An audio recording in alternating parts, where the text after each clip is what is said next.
Okay, real quick before we get into the guts of the video and the fun stuff that we found thus far, I just wanted to take a minute to show you this new tool that we picked up. I saw Eric O from South Main Auto showed this on his channel, so I picked up a set, and they're actually relatively inexpensive, surprisingly.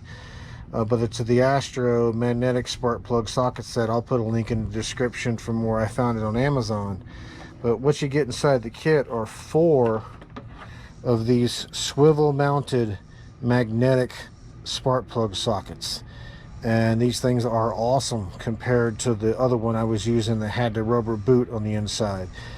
As Eric states, it's got the magnet up at the top, so there's less of a chance of you breaking the spark plug. But the nice thing is, and this is the 5/8 by 6-inch extension, which does a wonderful job of getting into the even those far back corners on this Hemi, which we know is always a problem.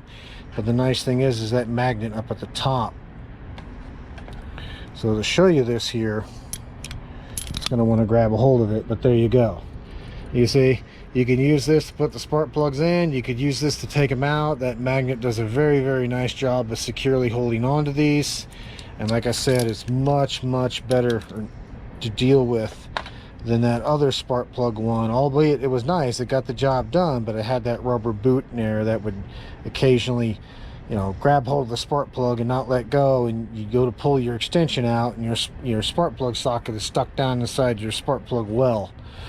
But I'm going to show you that again. That was just the Astro 94404 kit, and it comes with 2 5/8 spark plug sockets with a 6 and 10 inch, a 9/16 at 6 inch, and a 13/16 at a 6 inch. But it does a really good job. Like I said, there'll be a link in the description. And I'll and without further ado, I'll splice in the video for today, and I'll chat you guys later. Thank you much. Bye. And welcome back. So as promised, we are back on our 2009 TRX today, and using the tool you saw in the last video, which is going to be a leak down test. What I want to do is, unfortunately, unbury this valve cover and get the valve cover back off the driver's side cylinder head here, so that way we can rotate the engine over and verify that both the intake and exhaust valves are closed on this cylinder. And then that will allow us to then put our leak down tester in and kind of gauge where the hissing or where the leak may be coming from, whether it's leaking through the intake manifold or leaking through the exhaust manifold. But one of those valves, I'm pretty sure, is just not sealing correctly, which is why we're getting the low compression. And unfortunately, as you can see, this is the driver's side, so that valve cover is kind of buried by, well, you know, what can I say, everything at this point. But I wanted to try to get that off with removing as minimal as possible from the engine, because if it is one of the valves that are leaking and not the piston rings, what I want to try to do is do the same method you would do as if you wanted to change a valve spring with the head on the motor. But instead of changing the valve spring, if we can get the spring and the keepers and everything out and just turn the valve, maybe rotate it halfway through, basically half of a revolution, and then put the spring and the keepers and everything back in, maybe that would be enough to get that valve to seat. It may just be kind of sitting a little off from where it's at.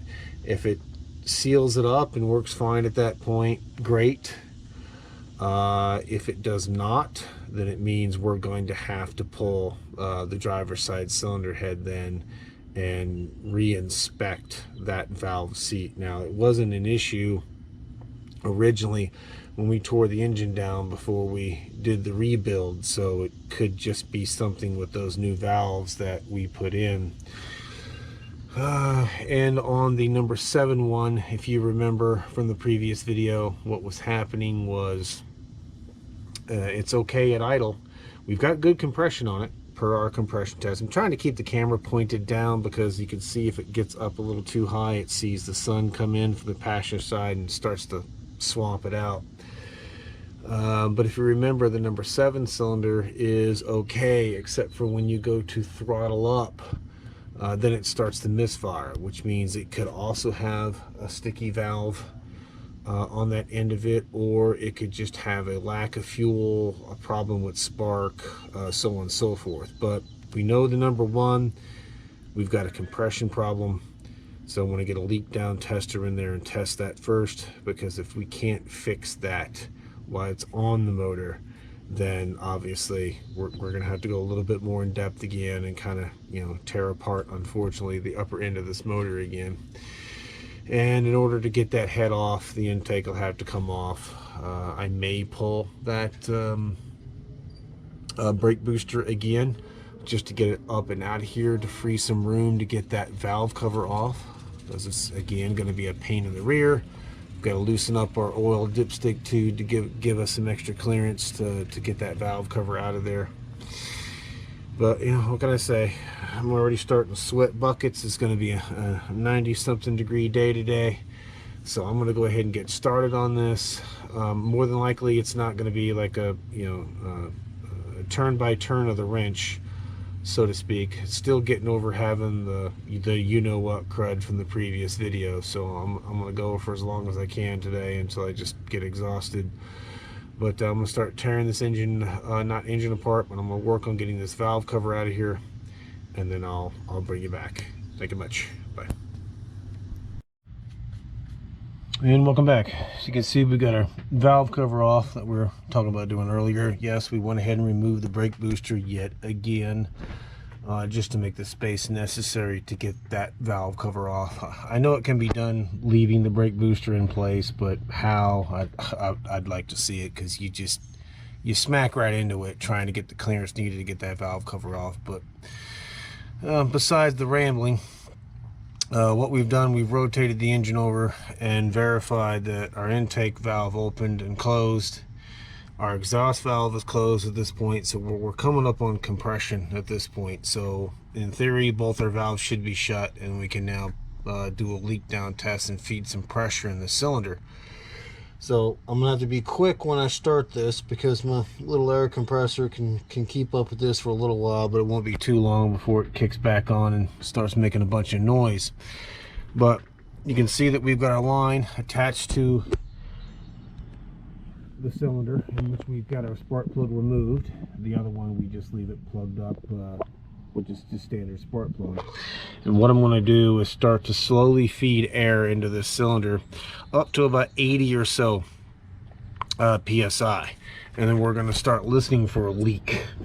And I don't want to spoil it for you, but I tried this a little bit earlier and I could definitely hear a leak, but we're going to work on this together here. So I'm going to start cranking up the pressure. You'll see we're at 10. I don't know if you can hear that, but you can already hear that hissing.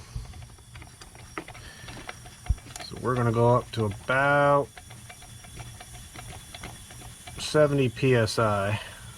We don't need to go to actual testing pressure, because you can see by our second gauge, you know, pretty much 90% blow by at this point. Now, nothing coming out of the oil fill. Check the radiator, no pressure coming out of the radiator, so we're not blowing past the piston rings, which is good, and ended up in the crankcase. We're not dealing with a bad head gasket, because we're not pressurizing our cooling system. And just to show that to you,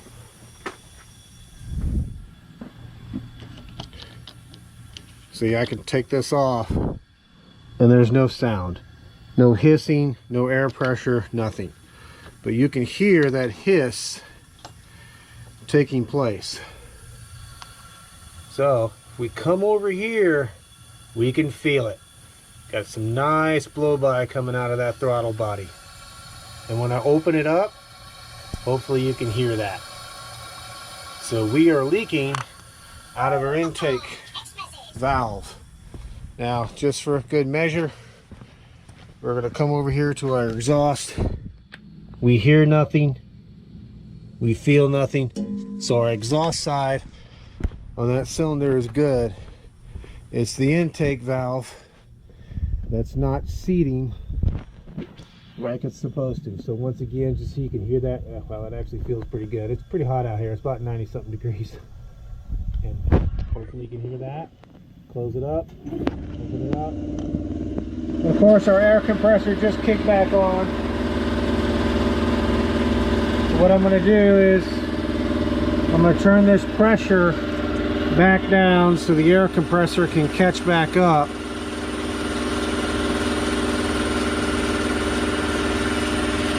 And then we'll go through that again. You're going to have to forgive the noise here for a couple minutes. It's almost up to 125, kicks out about 130.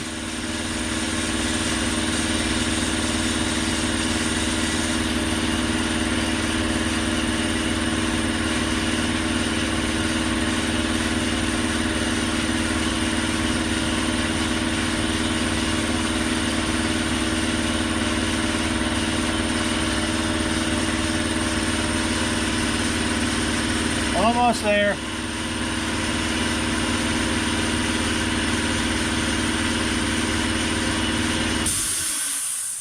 There we go. So once again, we're going to go ahead and add pressure to our cylinder here. I'm going to go back up to about 50 pounds like we had it before. Let's go up to 60. And hopefully you can hear that. Hopefully the camera mic is picking that up. You can definitely hear that through the throttle body. You can feel the air escaping from it, and we've got one of the vacuum ports unplugged, and you can feel air coming out of there. So with us now knowing that it looks like the bulk of our air is escaping through our intake, what I want to do next is take this rocker arm off of the intake entirely. And that will make 100. That'll give us a definitive 100% that that valve isn't having any preload or any pressure put on it. And if we still get the leak, then we, definitively know we have a problem with that valve not seating. And like I said, I've got a trick I'm going to try on that to see if it'll get it to seat. If we can't get it to seat, then unfortunately this cylinder head's going to have to come back off in order to look at the issue. But I'm going to go ahead and get that rocker arm off, and then I'll bring you back. Thank you much. And welcome back. So I went ahead and moved our leakage gauge over to our number 3 cylinder. Yeah, 1, 3, 5, and 7 on the driver's side here, just so we can get a comparison. As you can see, we went ahead and removed the rocker arms off intake and exhaust just to make 100% sure those valves are closed. And although it's a little bit of an extreme kind of test to do that, but we just wanted to make sure that we weren't dealing with an issue where maybe the engine isn't turned over quite right, to make sure those valves are 100%. So now the number 3 cylinder is a knowingly good cylinder. We weren't having an issue with this one, so I went ahead and moved our pressure gauge over to it. And what I'm going to do, I'm going to crank this up to about 90 psi into that cylinder. I'm going to stop right about there. There we go. You can see 90 pound supply, and what's in that cylinder right now is about 89 pounds. And when we look that up on our chart,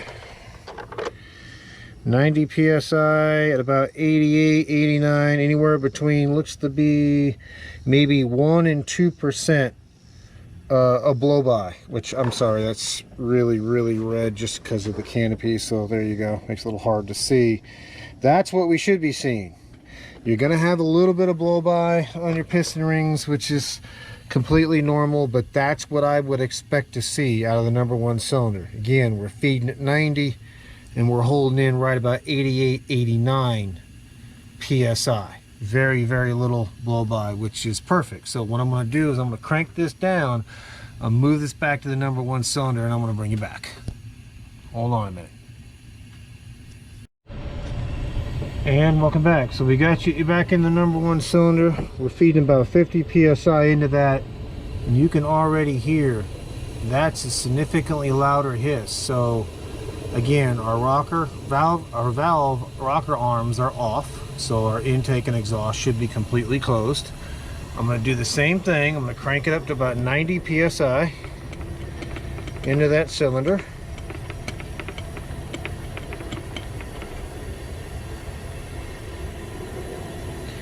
About 90, and you can see we're only capturing about 75. Unlike the last cylinder, we were pushing 90 and retaining about 88, 89. So if we look that up on our chart, looks to be 90 psi, we're getting about 75, so maybe right about 12% leakage in that cylinder. So, you know, not good. See right there, you can see right there where it says a difference of 5 psi between cylinders is satisfactory. A difference of 10 to 15 psi indicates a need for further investigation. So there's definitely a severe leakage difference between our number one and our number three, which would account for our, you know, basically shitty ass compression that we were getting. Now, I'm trying to figure out where it might be coming from, because it's no longer leaking out of the intake. You can't hear it there, you can't feel it. We can't feel it through this vacuum port like we were before. I checked the exhaust, it's not coming out of the exhaust, which means there's really only one place that about, let's see, something like 80, about 15 psi where the air can be going through, and that would be somehow past the piston and into the crankcase. But interesting enough, I don't feel any excess air coming out of the engine oil fill here or out of the dipstick tube. I'm not saying that it still couldn't be making its way into the crankcase, but if it's not leaking out of the intake, not leaking through the intake, and not leaking through the exhaust, there's really only one other place it could be left going. Because again, we could still be having a valve that's not wanting to seat correctly, or again, we've got some bad piston rings. If it's a situation with bad piston rings, then really the only recourse is we're just going to have to pull the motor. I'm going to crank this pressure down so this air compressor will stop. One moment.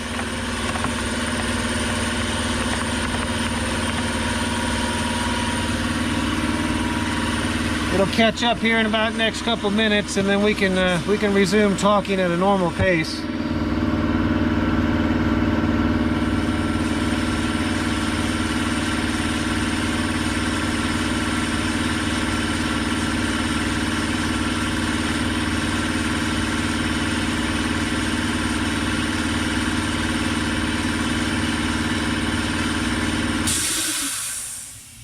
There we go. Much better. So we're down to feeding in about 50 psi. Let me crank this up a little bit, and you can see we're only retaining 40%. We're only retaining 40 psi, so we're still losing 10. I mean, regardless of how much source air you put in, the ratio of how much it's leaking is pretty consistent. But as you can hear, we can hear that. I mean, that is a pretty significant hiss, and like I said, I can't find it leaking out of the intake. I can't find it leaking out of the exhaust.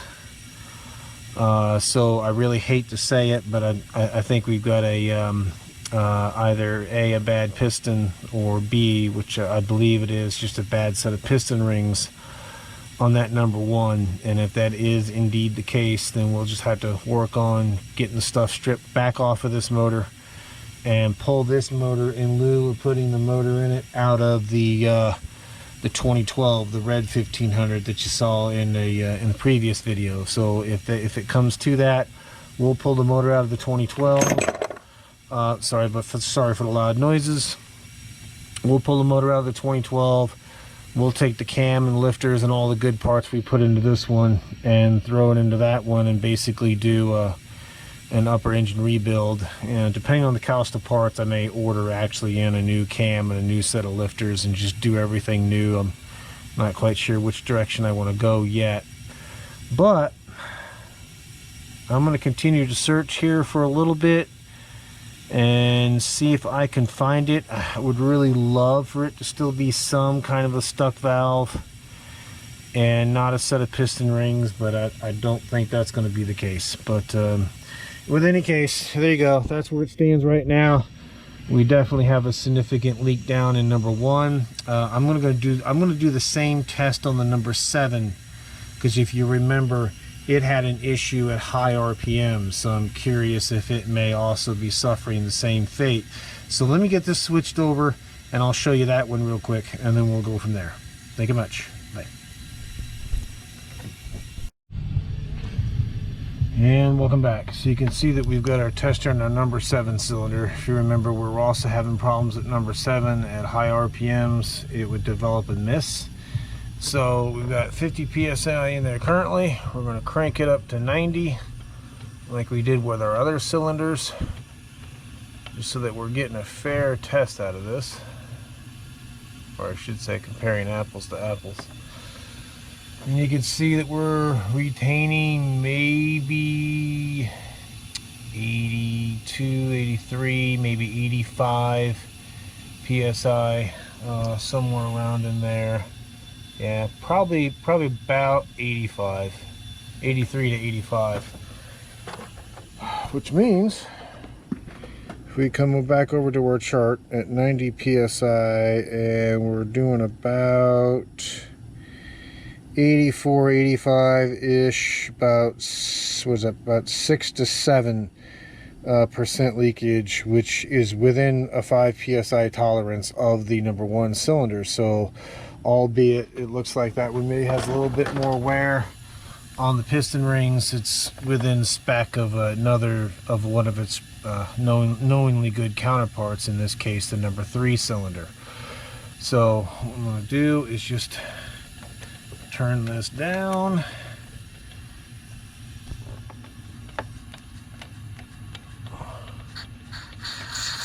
So that particular misfire doesn't look like it's, you know, potentially pressure related within that cylinder.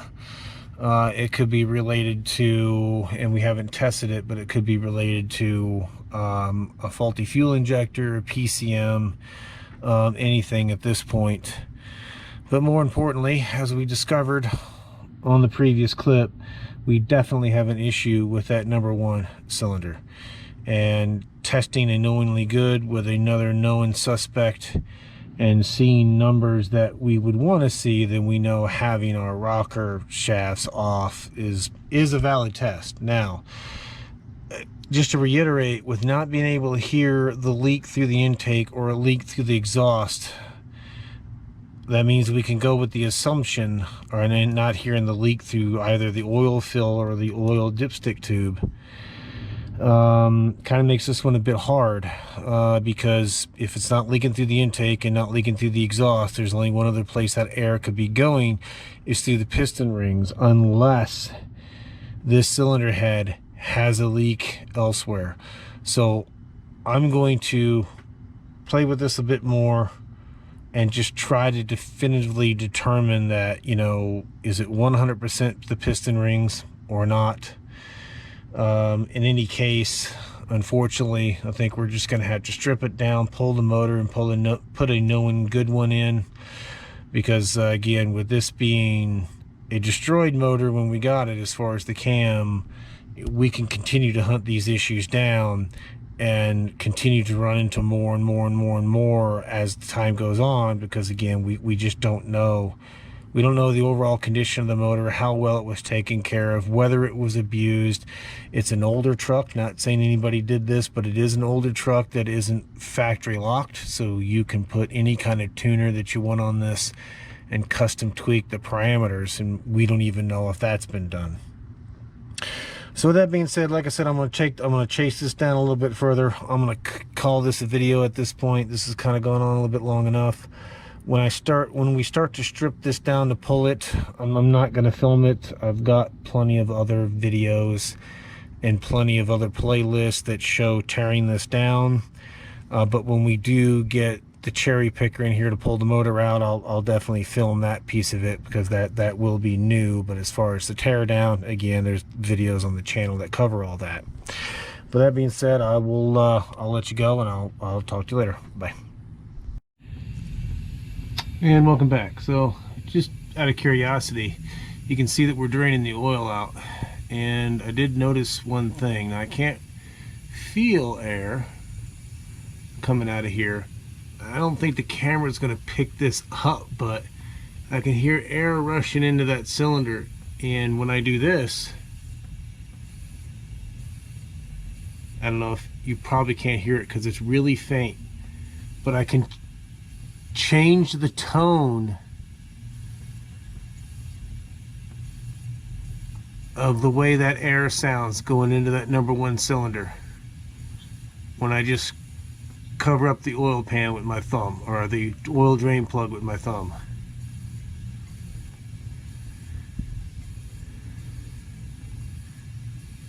Yeah, so at least for me, that, you know, definitively tells us what we were kind of theorizing, is that, you know, we're not leaking past the intake, we're not leaking past the exhaust at this point. We are unfortunately just blowing past the piston ring. Sorry, I gotta speak up. The compressors you heard just kicked on. So I'm gonna wrap the video up at this point, and then what I'm gonna do is just start prepping for disassembly again, and seeing what we need to do to get this this motor pulled. With that being said, I'll bring you back for the next one. Thank you much. Bye.